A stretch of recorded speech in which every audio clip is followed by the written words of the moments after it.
Hello and welcome to a new video. Today we'll be taking a look at the Stakhanovite movement. We'll take a look at the historical context, the origins and launch, the objectives and goals, some methods and tactics, the impact on labor practices, social and cultural impact, political and economic impact, long-term consequences, historical and cultural reassessment, key figures and examples, as well as international perspectives and some books and quotes. So, let's start off with the historical context. The Stakhanovite movement emerged during the Soviet Union's intensive industrialization efforts in the 1930s, part of Joseph Stalin's first and second five-year plans. The Soviet leadership was focused on rapid industrial growth and increasing productivity to transform the Soviet Union into a major industrial power. Previous labor policies had focused on collectivization and the elimination of private enterprise, creating a context where boosting worker productivity became crucial for achieving industrial goals. Origins and launch. The movement began in August 1935 when Alexei Stakhanov, a coal miner in the Donbass region, reportedly extracted 102 tons of coal in a single shift, surpassing the standard production quota by 14 times. Stakhanov's achievement was widely publicized by Soviet media as a heroic example of the potential of Soviet workers, and it was quickly endorsed by Stalin and the Communist Party. The Soviet government used Stakhanov's achievement to launch a broader campaign encouraging workers to exceed production quotas and set new records. Objectives and goals.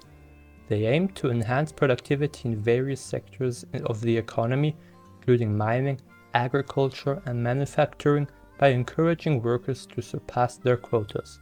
It was also intended to motivate workers through recognition and rewards, fostering a spirit of competition and dedication among the labor force. It was used as a propaganda tool to demonstrate the success of socialist labor policies and the superiority of the Soviet economic system. Methods and tactics.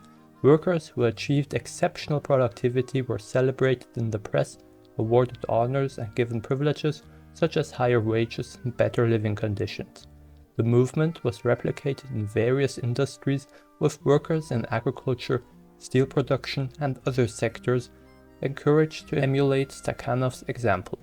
There was also emphasis on training workers in new techniques and sharing best practices to increase efficiency and output. Impact on labor practices. The movement led to increased expectations for worker productivity, often resulting in longer hours and more intense labor conditions. The focus on setting records sometimes led to a decline in the quality of products, as workers prioritized meeting or exceeding quotas over maintaining high standards. It also created competition and tension among workers, as those who failed to meet the new standards faced criticism and potential repercussion. Social and cultural impact. The movement reinforced the image of the heroic Soviet worker who contributed selflessly to the socialist cause, becoming a cultural icon in Soviet society.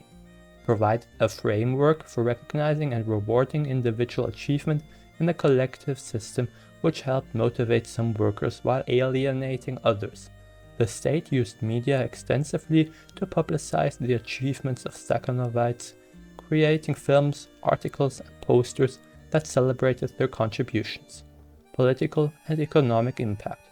Initially, it led to a significant increase in production in certain sectors, contributing to the goals of the five-year plan. But it also enabled the state to exercise greater control over the labor force by linking productivity to rewards and status, thus ensuring compliance with state objectives. The movement faced criticism for its unrealistic expectations and the pressure it placed on workers, as well as accusations of exaggerating achievements for propaganda purposes. Long-term consequences. The principles of the Stakhanovite movement influenced Soviet labor policies and practices for decades, emphasizing the role of individual initiative in a collectivist economy. It also altered the relationship between workers and the state, as productivity became closely tied to personal rewards and recognition. The movement left a lasting imprint on Soviet culture, with the term Stakhanovite becoming synonymous with extraordinary effort and achievement in Soviet and post-Soviet contexts. Historical and cultural reassessment. The official Soviet accounts celebrated the movement as a triumph of socialist labor and the embodiment of the Soviet workers' potential. Contemporary historians and analysts have critiqued the movement for its unrealistic targets, the exploitation of workers, and its role in the broader system of Soviet propaganda. Literature, film, and historical studies have re-examined the movement, often highlighting the challenges faced by workers and the propagandistic nature of the achievements. Key figures and examples. First up is Alexei Stakhanov, of course. The coal miner whose initial achievement inspired the movement, his name became synonymous with the campaign for exceeding production quotas.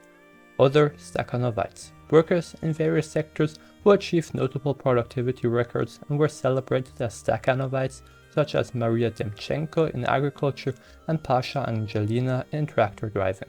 International perspectives. Western observers. Western observers viewed the movement with skepticism, often regarding it as a propaganda effort rather than a genuine improvement in productivity. The concept of the Stakhanovite worker was promoted in other communist movements and countries, influencing labor policies and propaganda beyond the Soviet Union. Now, let's take a look at some books and quotes. First up, Stakhanovism and the Politics of Productivity in the USSR, 1935 to 1941, by Louis H. Ziegelbaum. It explores the origins, development, and the impact of the Stakhanovite movement in Soviet industry. The Soviet Economy and the Red Army, 1930 to 1945, by Walter S. Dunn, Jr. It discusses the economic context of the movement and its effects on Soviet industrial output. The Soviet Union and the Struggle for Collective Security in Europe, 1933 to 1939, by Geoffrey Roberts. It provides background on the Soviet Union's domestic policies and their international implications. Magnetic Mountain, Stalinism as a Civilization, by Stephen Kotkin. It examines the social and political context of the movement and its place within Stalinist society. Now for some quotes. Socialism, with the enthusiasm of the masses, can accomplish miracles of labor productivity. Joseph Stalin. The Stakhanovite movement was as much about creating a new cultural ideal as it was about increasing productivity. Stephen Kotkin. While the movement spurred significant productivity gains, it also exposed the limitations and pressures of the Soviet labor system. Louis H. Ziegelbaum. Stakhanovites were celebrated as the epitome of the new Soviet man, yet their achievements were often exaggerated for political ends. Sheila Fitzpatrick. The story of Stakhanovite workers reveals both the promise and the peril of utopian labor policies in a totalitarian state. Geoffrey Roberts.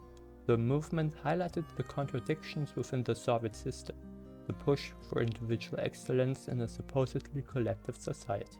Walter S. Dunn, Jr. Thank you for listening. See you next time. Bye.